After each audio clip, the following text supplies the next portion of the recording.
Florida Aviation Network. My name is Lori Bradner, and we are broadcasting live and in the clear here at Sun and Fun 51, where we are actually located at the Central Florida Aerospace Academy. And I am absolutely honored and pleased to be here with Cynthia Roosevelt, also known as Rosie, who is the co-chair of Air Ops. Rosie, thank you so much for being here. Air show safety. Air show safety. Please excuse me for that. I apologize. Air show safety. I was jumping right to. We were talking a little bit ahead, and Rosie, you've got a long history with CFAA and Travis Technical Center, and tell us a little bit about what you do there.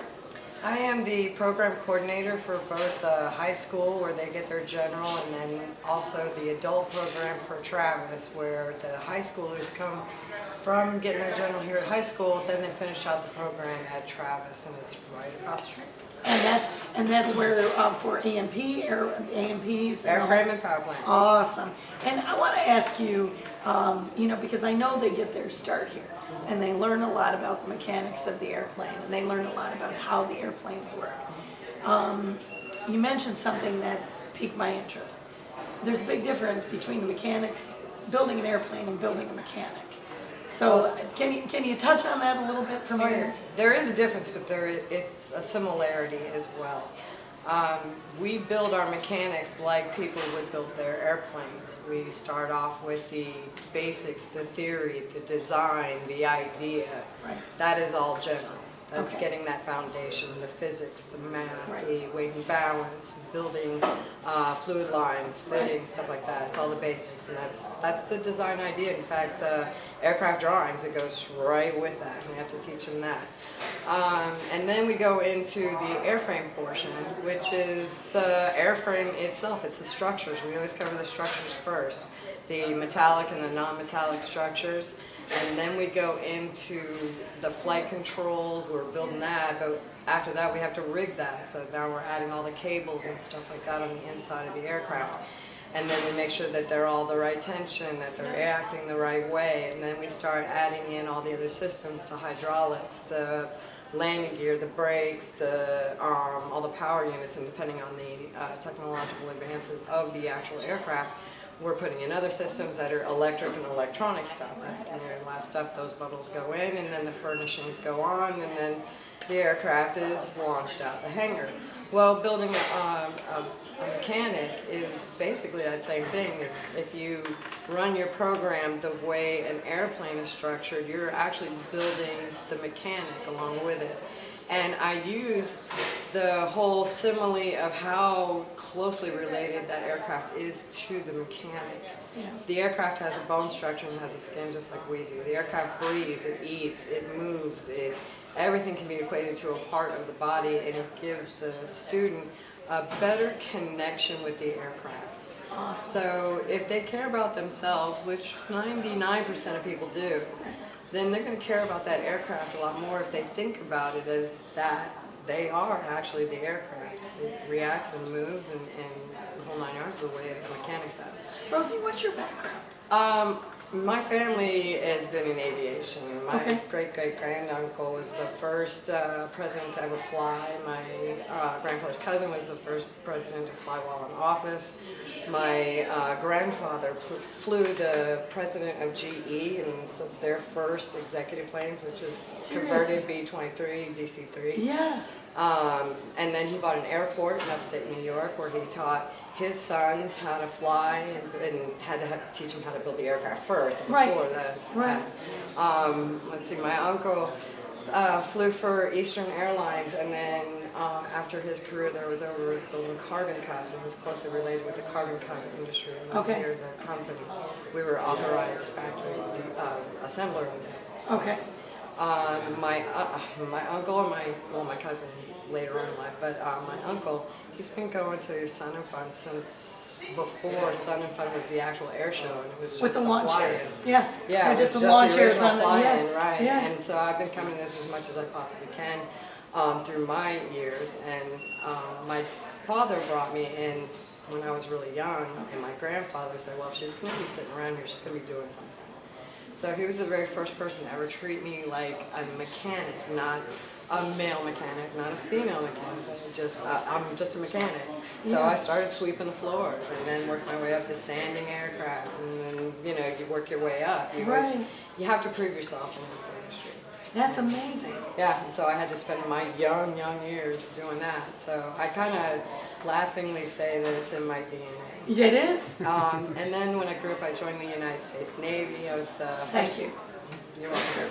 I was the first of 3 women aboard combat aircraft carriers. So I was getting Can I ready ask to you a do my- question? May I interrupt you? Sure.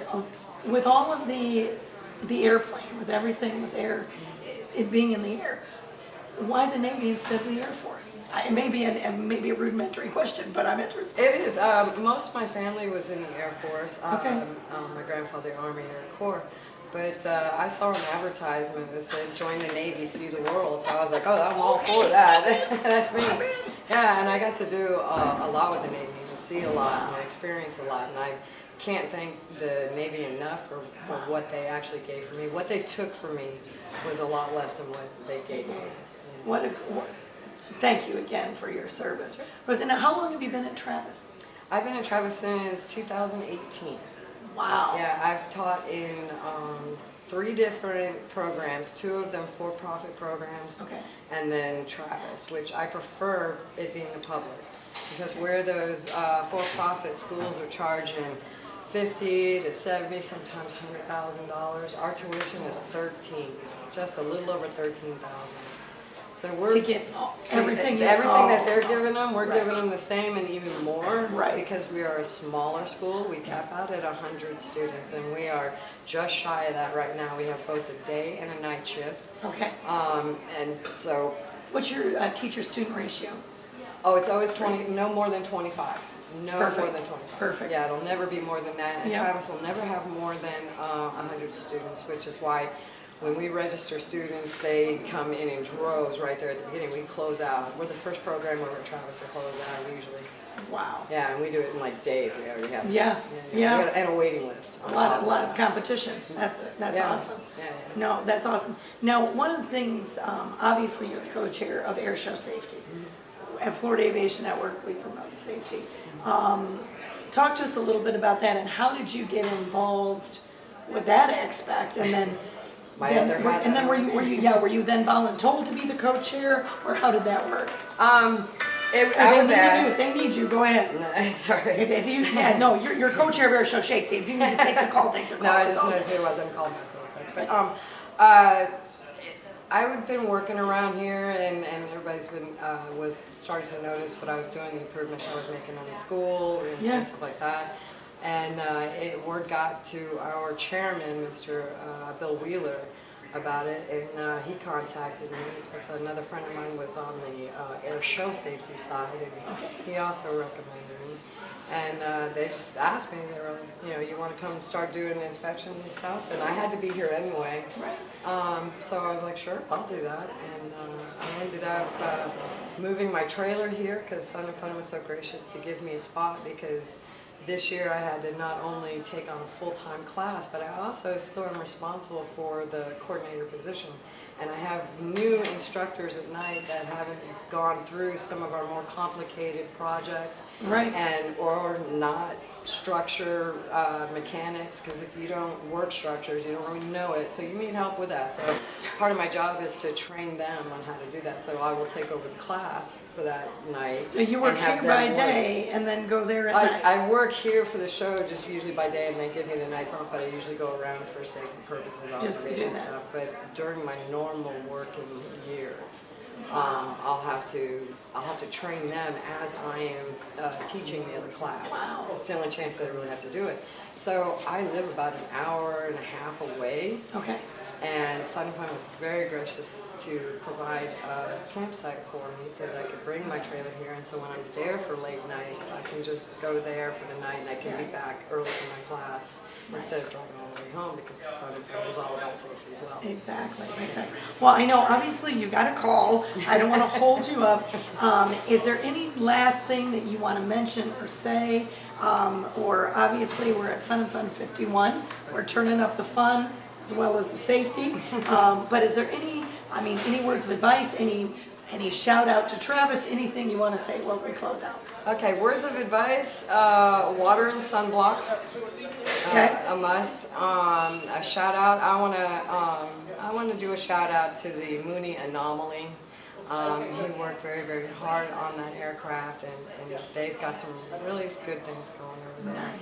And I've seen it all over the advertisement. I was one of his first tech inspectors when he first showed up. So I kind of developed a relationship with him, and I helped him. He got a smoke oil tank, authorization to put smoke oil on this Mooney. Yeah, and so he needed help getting that approved. Sure. And I hooked him up with a friend of mine who can do that approval stuff. So he was very appreciative to me. They had a nice party last night.